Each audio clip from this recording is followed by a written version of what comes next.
14 मार्च को तमिलनाडु से 134 किसान दिल्ली आए। तमिलनाडु में भयंकर सूखा है, 140 साल में ऐसा सूखा किसी ने वहां नहीं देखा, मगर वहां के नेता सत्ता का खेल खेल रहे हैं। दिन भर प्रेस कॉन्फ्रेंस, इधर मीटिंग उधर मीटिंग हो रही है। किसान मुआवजे और कर्ज माफी की मांग को लेकर दिल्ली आए हुए। हमने 17 मार्च को प्राइम टाइम किया था कि किस तरह हिंदी भाषी प्रदेश में आकर इन किसानों ने अपनी देह को ही भाषा में बदल दिया, शब्दों और बोलियों के पार ले गए। वो मुश्किल से इनके बीच हिंदी बोलने वाला है। वैसे हिंदी बोल पाते तब भी कोई गारंटी नहीं कि मीडिया और सरकार इनकी सुन ही लेती। ये पहलू अभी छोड़ देते हैं। देखिए इन किसानों ने अपने प्रदर्शन को किस तरह से 40 दिनों में हर दिन एक नई ऊंचाई दी है। ये प्रदर्शनों की रचनात्मकता का दौर है। किसान नहीं, ये असली कवि हैं। जब ये स्टेशन पर उतरे तब की ये तस्वीर है, पहले दिन की। स्टेशन से उतरते ही वहां छोटी मोटी सभा जैसी हुई, निर्देश दिया गया कहां जाना है, क्या करना है, और फिर जंतर मंतर के लिए चल दिए। एक ऐसे शहर में जहां इन्हें उस मीडिया से भी होड़ लेना था जिसकी प्राथमिकताएं अन्य कारणों से रोज तय होती रहती हैं, बदलती रहती हैं। जल्दी ये लोग हर दिन खुद ही घटना बनने लगे। सबसे पहले खुद को अर्धनग्न किया, हाथ में कटोरा लिया, उस पर बेगर, अंग्रेजी वाला बेगर लिख दिया, हिंदी में भिखारी।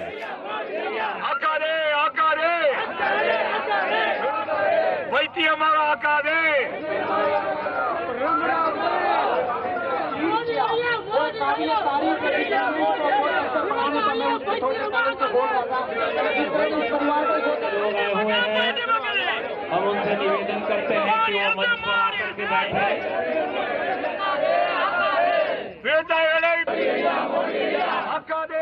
आधे ढके तन के साथ ये किसान कर्ज माफी की मांग करने लगे। इनके गले में नरमुन की माला भी थी। कहना था इनका कि ये खोपड़ी उन किसानों की है जिन्होंने कर्ज से तंग आकर आत्महत्या कर ली है।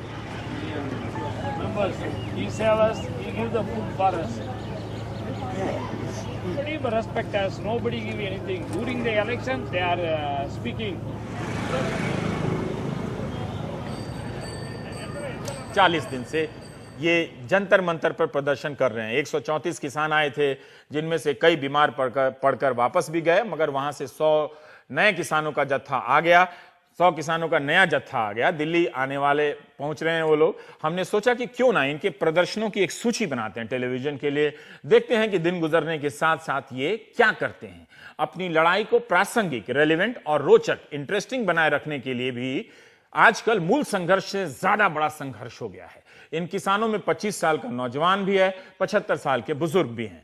हमने 17 मार्च के प्राइम टाइम में इनके प्रदर्शन को शामिल किया था, बताया। पहले वो देखते हैं कि तब का वीडियो आपको दिखाते हैं, जब वो पहले 2-3 दिनों का वीडियो है, तब वो किस तरह से अपनी आवाज उठा रहे थे।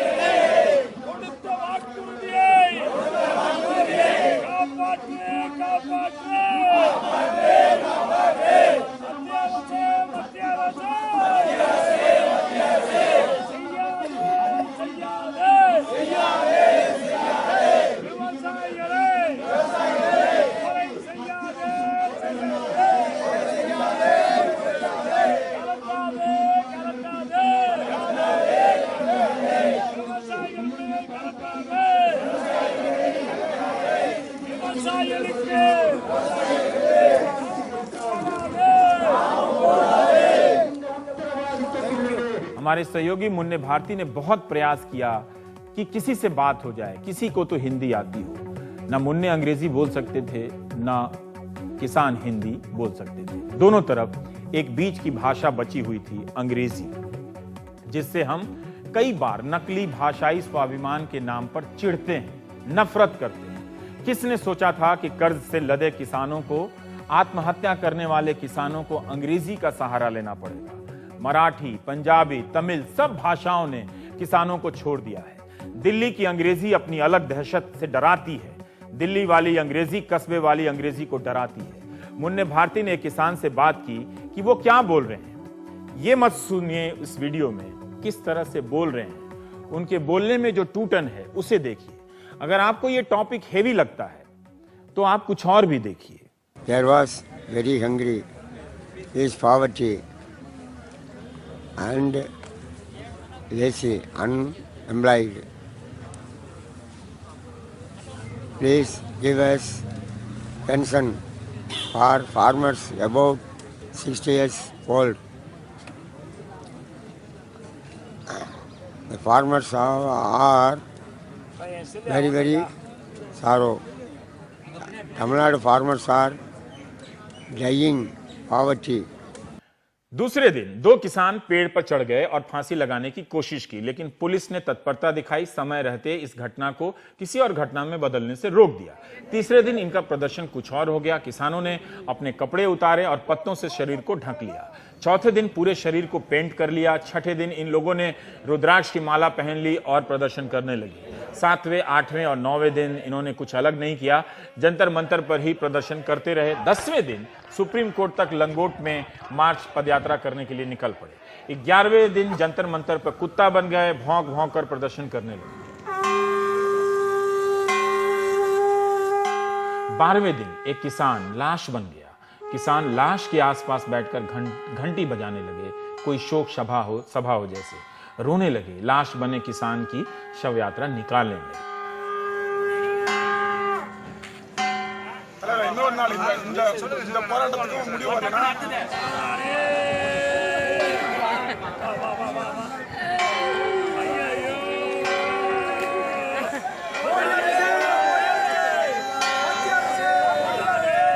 तेरहवें दिन रो रो कर प्रदर्शन करने लगे, भाएं भाएं रोने लगे।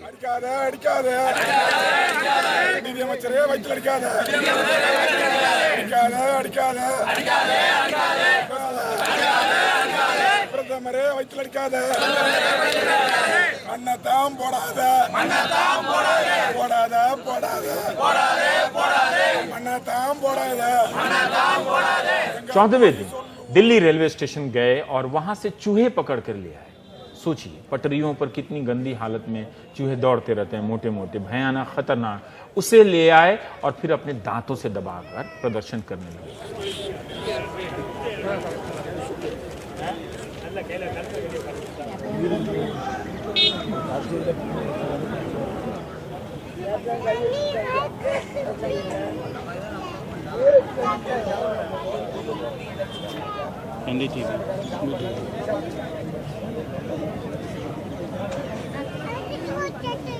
यह सब क्या आसान रहा होगा? क्या ये सिर्फ इनकी नाटकीयता है रही होगी, या नाटकीयता होने के तो और भी तरीके हो सकते थे, कुछ और भी कर सकते थे। कोई चूहा दांतों से क्यों दबाएगा? 15वें दिन इन्होंने एक और नाटक किया। तमाम मंत्रियों के ये दफ्तर भी गए हैं। कुछ तमिलनाडु से मोदी सरकार में एक मंत्री भी आए मिलने के लिए। राहुल गांधी भी गए। बहुत से सामान्य लोग भी इनकी मदद या समर्थन में गए हैं, मगर आने जाने से ज्यादा इनकी दिलचस्पी अपनी बात मनवाने में है। इनका कहना है कि कुछ हो जाए, दिल्ली से लड़ाई जीतकर जाएंगे।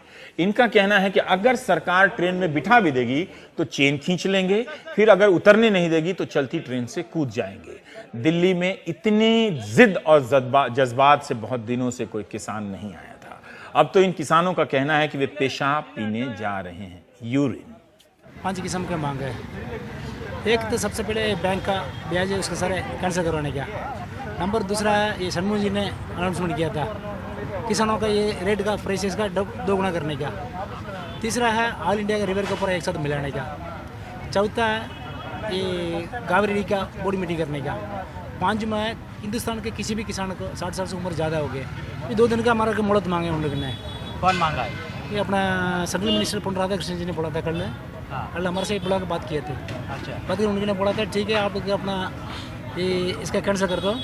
कैंसिल कर दो। कैंसिल करके अपना अपना घर जाओ। हम ये इसका आपका ये मांग पूरा कर देंगे। लेकिन हमने बोला जब तक हमें रिटर्न करो में नहीं मिलेगा, जब तक यहाँ से नहीं जाएंगे।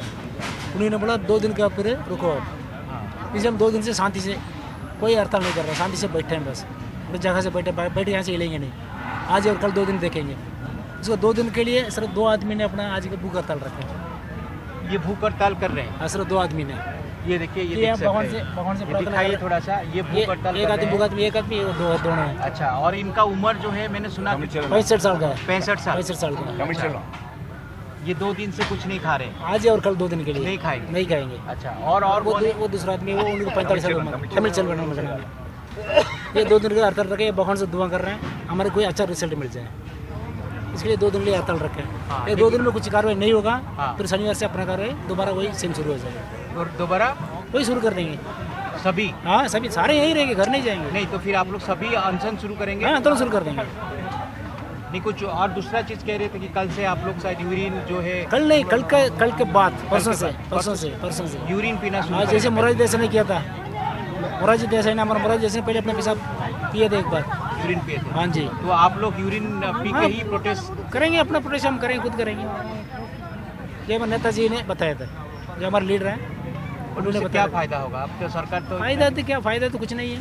अभी हम बैठे हैं, इसमें क्या फायदा, इसमें कोई फायदा नहीं है। फिर भी तो हमारा कम से कम हमारा बात सुन लें।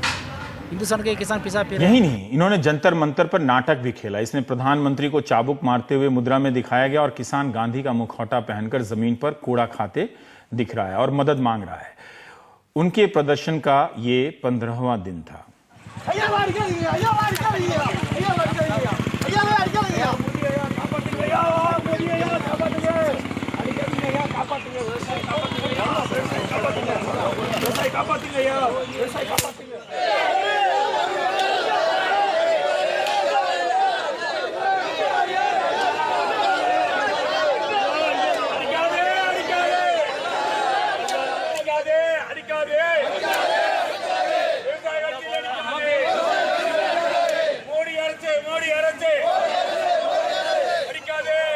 हम कह सकते हैं कि इनका प्रदर्शन विचित्र होता जा रहा है, लेकिन इस तरह से प्रदर्शन की कल्पना हम सबने कब की थी। लेकिन एक बात याद रखिएगा, नेताओं के यहां लाखों का ठेका लेकर बैठे इवेंट मैनेजर इससे कुछ अपना आइडिया जरूर बनाएंगे। अब वे किसी सरकार या राजनीतिक दल के खिलाफ प्रदर्शन करेंगे, याद रखिएगा मेरी बात, तो इसी तरह रोज रोज आइडिया निकालेंगे, विचित्र विचित्र हरकत करेंगे और इवेंट में बदल देंगे। अभी आपको लग रहा है कि इनके प्रदर्शन पर किसी का ध्यान नहीं है, मगर जल्दी ही कोई इनके प्रदर्शन से आइडिया चुराकर अपनी दुकान चलाता हुआ नजर आएगा। 16वें दिन में सांप का मांस खाया इन्होंने। तमिलनाडु से बताया गया कि तमिलनाडु से सांप लाया गया था। 17वें दिन काले कपड़े से सर और आंख को ढक लिया। 18वें दिन कटोरा लेकर भिखारी बने। 19वें दिन आधा सर और आधी मूछ मुड़वा ली। 21वें दिन पूरी मूछ साफ कर दी और 22वें दिन ये किसान सर के बल खड़े रहे।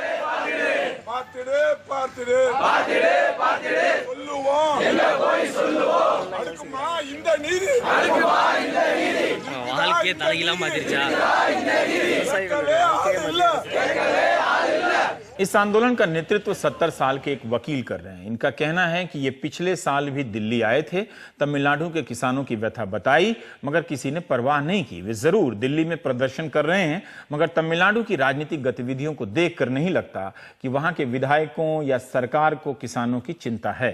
अब 23वां दिन आ चुका है, इनका प्रदर्शन कुछ और रूप ले चुका।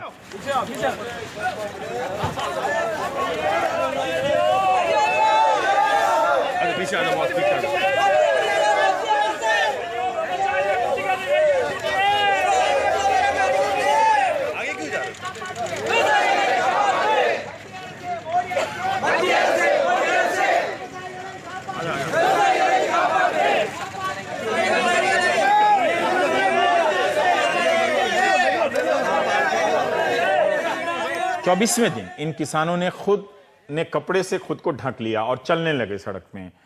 25वें दिन एक आदमी प्रधानमंत्री बन गया और किसान अपनी हथेली काटकर खून उनके चरणों में अर्पित करने लगा। 26वें दिन भूख हड़ताल की। 27वें दिन गले में फांसी डालकर प्रदर्शन करने लगे।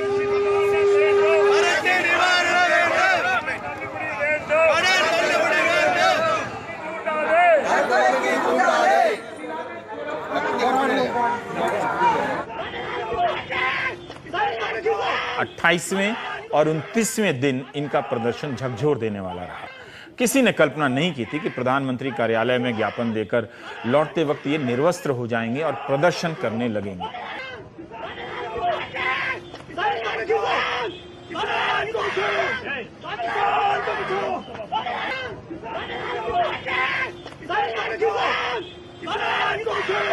जैसे जैसे दिन गुजरा, इन किसानों की जिद बढ़ती गई। 40,000 करोड़ की मदद राशि की मांग की है इनकी। किसी भी सरकार के लिए यह मुश्किल राशि है। केंद्र सरकार ने 2,000 करोड़ कुछ दिए हैं मदद के तौर पर, लेकिन 40,000 करोड़ वो दे सकेगी, हम अंदाजा कर सकते हैं। 29वें दिन इन्होंने जो किया वो और भी मुश्किल काम था। खुली सड़क पर, जमीन पर चावल को, भात को चादर की तरह बिछा दिया और उस पर दाल डालकर खाने लगे। आप और हम कभी इस तरह से नहीं खा सकते, किसी दूसरे को खाते देख भी नहीं सकते।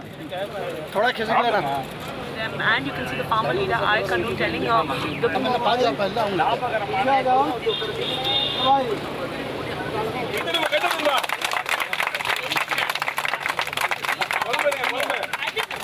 तीसवें दिन उन्होंने जिस शरीर को भाषा में बदला था उसी की छाती और पीठ पर अपनी मांग लिख दी, ब्लैक बोर्ड बन गए।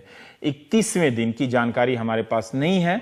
32वें दिन इन किसानों ने साड़ी पहनकर प्रदर्शन किया।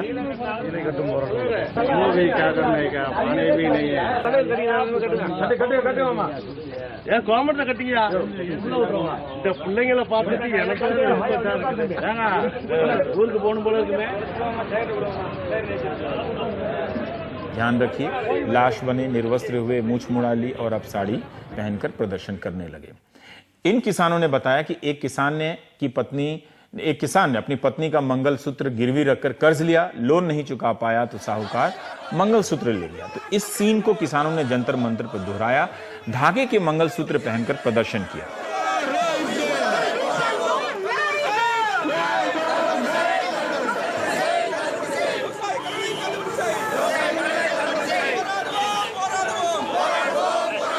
ये केंद्र सरकार जितने भी किसान की लोन है वो लोन सारे रद्द करनी चाहिए, क्योंकि अभी ये ड्राउट की वजह से ये किसान अभी फार्मर्स एक्टिविटी टोटली ख़त्म हो गई है, इसीलिए ये लोन नहीं भर पाएंगे। इनके पास पैसा नहीं है, कुछ भी नहीं है, ये किसान का काम नहीं चल रहा है, ये इसी वजह से ये लोग परेशान हैं। अभी तक मद्रास में 400 से ज़्यादातर किसान लोग आत्महत्या किए हैं। इसे रोकने के लिए यहाँ पे 100 से ऊपर किसान के लोग, ये उनके नेता अय्या कन्नू जी यहाँ आए हैं, उनके तरफ से ये 4 दिन से ये आंदोलन चल रहा है। इस आंदोलन में ये 100 से ज़्यादातर किसान लोग यहाँ पे बगैर खाए पिए, यहाँ कोई देखने वाला यहाँ कोई नहीं है, यहाँ ठहरने की इनकी मुश्किल हो रहा है, यहाँ मच्छर में यहाँ सो रहे हैं, यहाँ पे सड़क में सो रहे हैं, यहाँ कोई देखने वाला यहाँ कोई नहीं है। यहाँ केंद्रीय सरकार इनका मांग ये है, केंद्रीय सरकार जल्दी से जल्दी ये लोन सारे ख़त्म करनी चाहिए। जो भी अनाज यहाँ होता है उसका प्रॉपर या रेट निर्णय करनी चाहिए, ये सब इनका मांग है। मीडिया रिपोर्ट के अनुसार राज्य के सहकारिता बैंकों से लिए गए 5,780 करोड़ के कर्ज वहां की सरकार ने माफ किए हैं। हाईकोर्ट ने भी कहा है कि तमिलनाडु के किसानों का कर्ज माफ कर दिया जाना चाहिए। इस बार तमिलनाडु में पिछले 140 साल में सबसे कम बारिश हुई। पिछले साल यहां 170 मिलीमीटर बारिश हुई, जबकि औसतन 437 मिलीमीटर बारिश होती है। कई जिले ऐसे हैं जहां 60% से भी कम बारिश हुई है। राज्य के कई इलाकों में पानी का संकट है। 80% किसान वहां छोटे हैं। तमिलनाडु में आपने सुना होगा कि सस्ता खाना दिया जा रहा है, सरकार की तरफ से कैंटीन है, किसानों को सस्ते दरों पर अनाज भी दिया जाता है। ये केंद्र और राज्य की योजनाएं हैं। इसके बाद भी किसान आत्महत्या क्यों कर रहे हैं? क्योंकि कर्ज का बोझ उनकी क्षमता को पार कर गया है। 34वें दिन किसान औरत बन गए, चूड़ी तोड़कर प्रदर्शन करने लगे।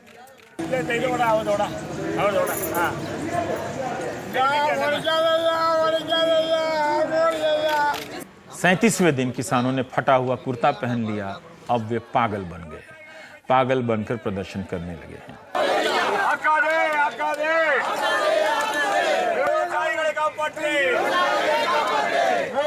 आप कह सकते हैं कि किसानों के इन प्रदर्शनों में अतिवाद है, विचित्र भी है, लेकिन यह भी तो देखिए कि आम किसान अपनी बात को लेकर कैसे लड़ रहा है, लड़ने के लिए किन किन तरीकों का इजाद कर रहा है। जंतर मंतर पर ही उनका घर बस गया है। मांग पूरी होने तक जाने वाले नहीं हैं ये, इसलिए वहीं रात बिताते हैं, वहीं खाना भी बनाते हैं। आसपास से लोग मदद भी करते हैं, दिल्ली के भी लोग करते हैं, छात्रों ने भी मदद की है, शिक्षकों ने भी मदद की है। कोई आर्थिक मदद कर रहा है तो कोई नैतिक मदद दे रहा है, लेकिन इनके प्रदर्शनों में कोई जोर शोर से शामिल नहीं है। नेता मंत्री गए हैं, मगर जाने की औपचारिकता दर्ज हो उतने भर के लिए गए हैं। राधाकृष्णन जी है, ये तो सेंट्रल मिनिस्ट्री है। हाँ, ये तो सेंट्रल मिनिस्टर है, बीजेपी की तरफ से सेंट्रल मिनिस्ट्री है ये। बीजेपी की तरफ क्या बोले हो आपको? सरकार भी उन्हीं का है। हाँ, उसने कल बुला के कल उसने बात कहते हैं, उसने 2 दिन का मोड़ दिया, इसलिए हमें बैठे हैं 2 दिन से। भाई कि हमारा कोई ये चाय जब तक ये मांग पूरा नहीं होगा हम यहाँ से मिलेंगे। आप किन किन लोगों से मिले, किन किन मिनिस्टर से, कोई मिनिस्टर से मिले हैं आप? हम कहीं नहीं खुद जाकर कभी? हाँ, ऐसी जगह अपना उमावर्ती से मिला है। उमावर्ती यहाँ आए थे? यहाँ नहीं, हम काफी दफ्तर में जाकर नेताजी ने मिले थे, हम नहीं गए थे। उमावर्ती के घर गए थे आप? नहीं, दफ्तर में। दफ्तर में गए थे, वहाँ मिले? हाँ जी। उमावर्ती ने क्या बोली आपसे? अगर ये एप्लीकेशन दिए थे, पिटीशन दिए थे, उन्होंने उसे रिसीव कर लिए। अच्छा, आप अपना मांग दे के आए? मांग दे के आए, पिटीशन दे के। हाँ। और निधि मिश्रा अरुण जेटली जी से भी मिले? उनके पास भी देखे आए। उनके पास उनसे मिले हैं या सिर्फ उनके दफ्तर में देखे आए? तो उनसे नहीं मिले? किसे मिले? कृषि मिनिस्टर प्रधानमंत्री जी को भी खत लिखे हैं? हाँ, सबको तो दे रखा जी प्रधानमंत्री। हाँ जी, सबको दे रखा। ऑफिस में देखा है, वहाँ से कोई रिप्लाई नहीं आया? नहीं आया। हमारे किसान चक्रव्यूह में फंस गए। ऐसा नहीं है कि सरकारें कुछ नहीं करती हैं, लेकिन उनका करना काफी नहीं है। किसानों ने जो रचनात्मकता दिखाई है उससे उनकी बेचैनी समझ में आती है। कुछ लोग निंदा भी कर रहे होंगे कि इतना अतिवाद क्यों। कई बार करुणा दिखानी चाहिए, समझने की कोशिश करनी चाहिए कि क्यों कोई मुंह में चूहा दबा रहा है, जमीन पर दाल भात बिछाकर खा रहा है, वो क्या कहना चाहता है, क्या पाना चाहता है। ऐसी ही जिद और रचनात्मकता चाहिए किसानों को अपनी समस्या से निकलने के लिए, प्रदर्शन के लिए भी चाहिए और खेती के तौर तरीके बदल देने के लिए भी ऐसा ही जोर लगाना होगा महंगी खेती के चक्र से निकलने के लिए। वरना सरकारों के ये माफी अभियान से किसान देश के इस संकटों के चक्रव्यूह से नहीं निकल पाएगा। अब वक्त है एक ब्रेक का।